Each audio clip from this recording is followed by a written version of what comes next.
México, 24 de diciembre de 2025. Hoy exploramos, pues, esta doble vida del Estado mexicano. ¿Doble vida? A ver. Sí, por un lado tienes los grandes planes, estas visiones a futuro que se extienden hasta el 2030, como la regularización ambiental o la redefinición de la ciencia. Ok, la parte macro. Exacto.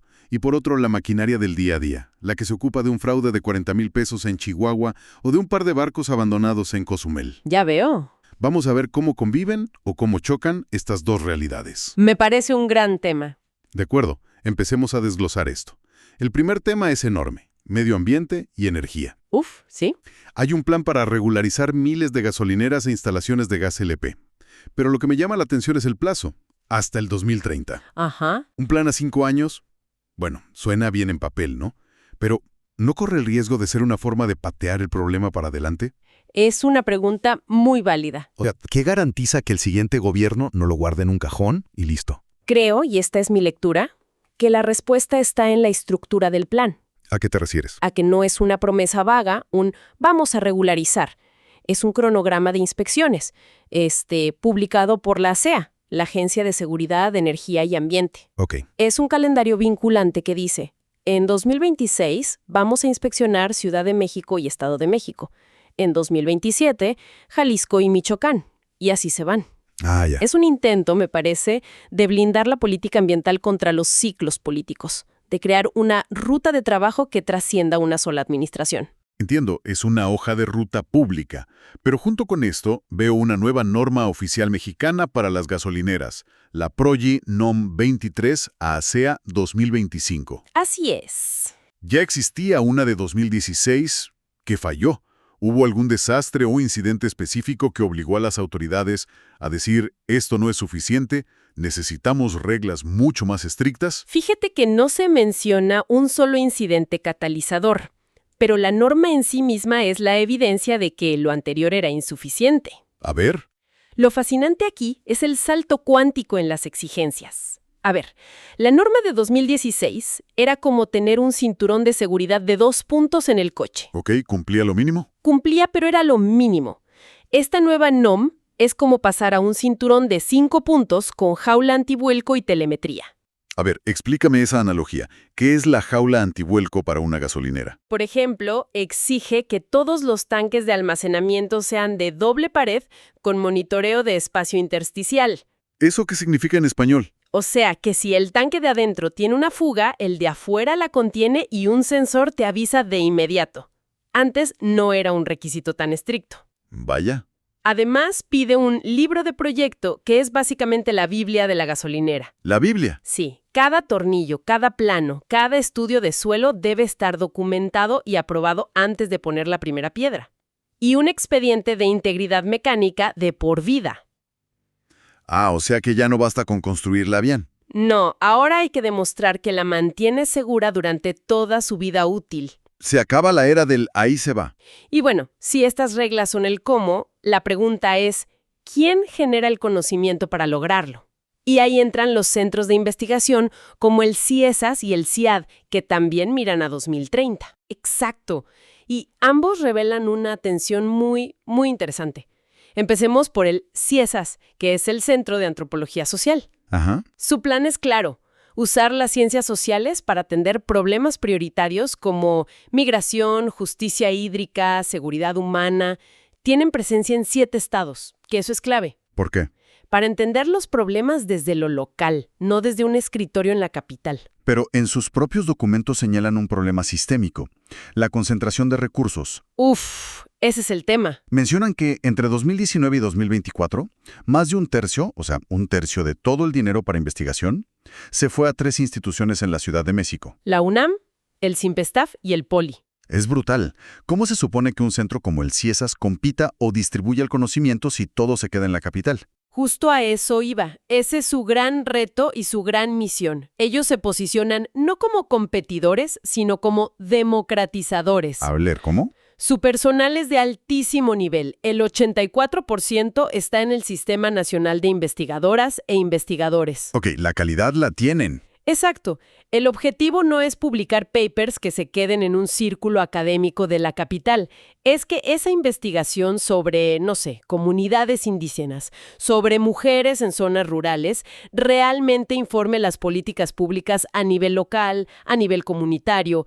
Quieren ser un puente. Un puente que suena muy necesario. Y luego está el CIAD, el Centro de Investigación en Alimentación y Desarrollo. Que conecta directo con la crisis ambiental. Totalmente.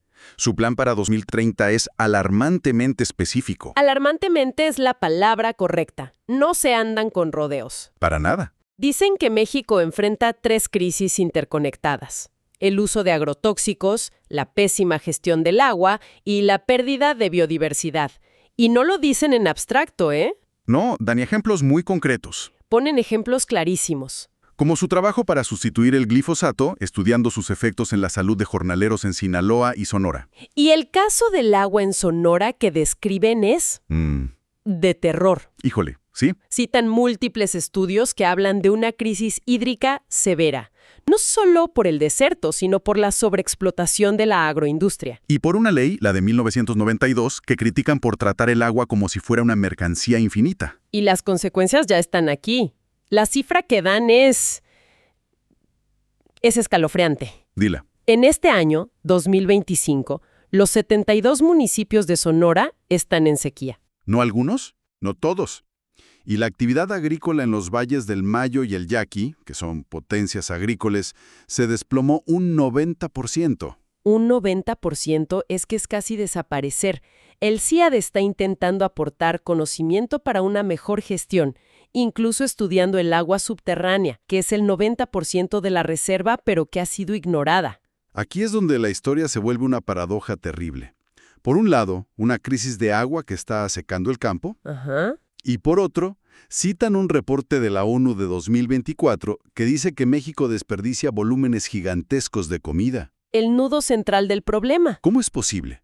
Producir esos alimentos consume justamente el agua que no tenemos. Y ahí es donde el CIAD se posiciona como un actor clave, no solo para señalar el problema, sino para proponer soluciones desde la ciencia. ¿Qué tipo de soluciones? Hablan, por ejemplo, de usar biotecnología y economía circular para valorizar los residuos agroindustriales. Ok.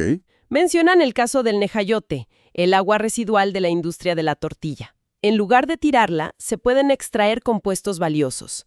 Su visión es transformar todo el sistema alimentario. Hacerlo más justo y, Sostenible. sobre todo, sostenible. De acuerdo, tenemos estos planes enormes, visiones a 2030, pero ¿qué pasa en la realidad del día a día? Ajá. ¿Cómo opera la maquinaria del Estado en lo micro? Y aquí vemos un par de cosas que nos bajan de las nubes de la planeación a la tierra de la burocracia. Así es. Y un buen ejemplo es algo que podría parecer menor: la creación de un catálogo de sujetos sancionados por parte del Tribunal Electoral. Suena muy técnico. Un poco. Tras la desaparición de una de sus salas, la Sala Superior del TPJF ahora se encarga de los procedimientos especiales sancionadores. Que son, en pocas palabras. Juicios rápidos para resolver quejas durante las elecciones. ¿Y este catálogo qué es? ¿Una especie de lista negra de los que se portan mal en las elecciones? Exactamente. Es un registro público, una base de datos donde cualquier ciudadano o autoridad podrá consultar quién ha sido sancionado por infracciones electorales y por qué. Una herramienta de transparencia. Es una herramienta de transparencia. No cambia el mundo, pero es una pieza más en el engranaje para que el sistema sea un poco más responsable. Es el Estado operando en lo pequeño. Y hablando de detalles, el caso que sigue es un vistazo fascinante, casi de película, a cómo funciona la justicia administrativa en lo más mínimo. ¿El de Chihuahua? De Chihuahua. Una sanción a un particular, Juan Carlos Arriola Márquez, por un fraude de 40,000 pesos. Este caso es un microcosmos perfecto. La historia es así. En 2020, en plena pandemia, el gobierno de Chihuahua lanza un programa de apoyo a MIPYMES. A pequeñas y medianas empresas. Ok. A través de un fideicomiso, el FIDEAPECH. Este señor, Arriola Márquez, solicita un subsidio de 40,000 pesos para pagar la nómina. Hasta ahí, todo normal. ¿Y dónde está el truco? Para justificar el gasto, presenta 12 recibos de nómina, supuestamente, timbrados ante el SAT. Todo muy oficial. Supuestamente. Exacto. Pero a alguien se le ocurrió hacer lo que todos deberíamos hacer, escanear los códigos QR de los recibos. Ahí está. Y ahí se cayó el teatro. La investigación demostró que los documentos estaban alterados. ¿Cómo? Los recibos originales que el SAT tenía en sus registros eran de otra persona, por otros montos y con otros RFC. Por ejemplo, él presentó un recibo por 3,600 pesos, pero el QR llevaba un comprobante fiscal real por más de 5,000 pesos a nombre de alguien completamente distinto. Vaya. O sea que para conseguir 40,000 pesos se tomó la molestia de falsificar 12 documentos oficiales del SAT. Tuvo audacia, eso sí. ¿Y qué pasó? La autoridad lo calificó como utilización de información falsa, una falta administrativa grave. El análisis es metódico, casi quirúrgico. A ver. Demuestran que él presentó los papeles, que lo hizo para obtener un beneficio y que la información era falsa. A pesar de que no tenía antecedentes, la sanción fue devolver los 40,000 pesos. Es el Estado en su versión más detectivesca y minuciosa. Totalmente. Es increíble y contraste. Mientras el CIAD planea cómo salvar el sistema hídrico de Sonora para los próximos 20 años, la Contraloría de Chihuahua está escaneando códigos QR para recuperar 40,000 pesos. Esa es la dualidad. Y sigue apareciendo. El mismo día que se publican estos grandes planes, la Capitanía de Puerto de Cozumel está publicando un edicto por 2 yates abandonados. Es casi surrealista. Un yate llamado RC y otro Lionheart. El aviso dice que si nadie los reclama en 10 días, pasan a ser propiedad de la nación. O sea, por un lado, persigues un fraude digital con alta tecnología. Y por otro, pones un aviso en el periódico como si fuera del siglo XIX para ver si aparece el dueño de un barco. Es la misma maquinaria operando a velocidades y con métodos completamente distintos. Y no para ahí. El INE también está en su rutina, fijando los límites de financiamiento privado para los partidos en 2026. ¿Cuánto? 147.3 millones de pesos. Y la Secretaría de Desarrollo Agrario avisa algo súper práctico. A ver. El Registro Agrario Nacional se cambia de oficinas y por lo tanto suspende todos sus trámites en el país durante casi todo enero de 2026. Híjole, imagina la cantidad de gente a la que eso le afecta directamente. A ejidatarios, a comunidades, a desarrolladores. Claro. Son estos pequeños actos de administración los que, sumados, construyen la experiencia del ciudadano con su gobierno. No son los grandes planes a 2030, es si puedes o no hacer tu trámite en enero. Y para rematar el retrato del día, el Banco de México nos da el pulso económico. El tipo de cambio en 17,93. Y la UDI, que le pega a tantos créditos hipotecarios, cierra el año en 8,66, el latido diario de la economía. Exacto. Si conectamos todos estos puntos, lo que emerge es el retrato de un Estado con múltiples personalidades. O velocidades. Y velocidades. Por un lado, la visión de arquitecto, con planes a una década vista, intentando resolver problemas estructurales gigantescos como el cambio climático o la democratización de la ciencia. Pero al mismo tiempo, vemos al burócrata meticuloso, al administrador del día a día. Así es. Sancionando un fraude relativamente pequeño, declarando botes abandonados, publicando el tipo de cambio, anunciando una mudanza. Sí.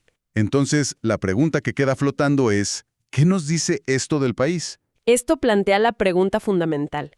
¿Cómo se equilibra la visión a largo plazo con la gestión de la caótica realidad cotidiana? Ajá. Esos grandes planes nacionales para 2030 dependen, al final del día, de la integridad y eficiencia de miles de pequeños procedimientos como el que vimos en Chihuahua. Claro. Quizás el verdadero desafío para cualquier gobierno no está solo en diseñar el futuro en un documento, sino en asegurar que la complejísima red de acciones diarias que supuestamente lo construyen funcione con un mínimo de transparencia y legalidad. Digo, ¿de qué sirve un plan maestro si el cimiento está lleno de pequeñas grietas?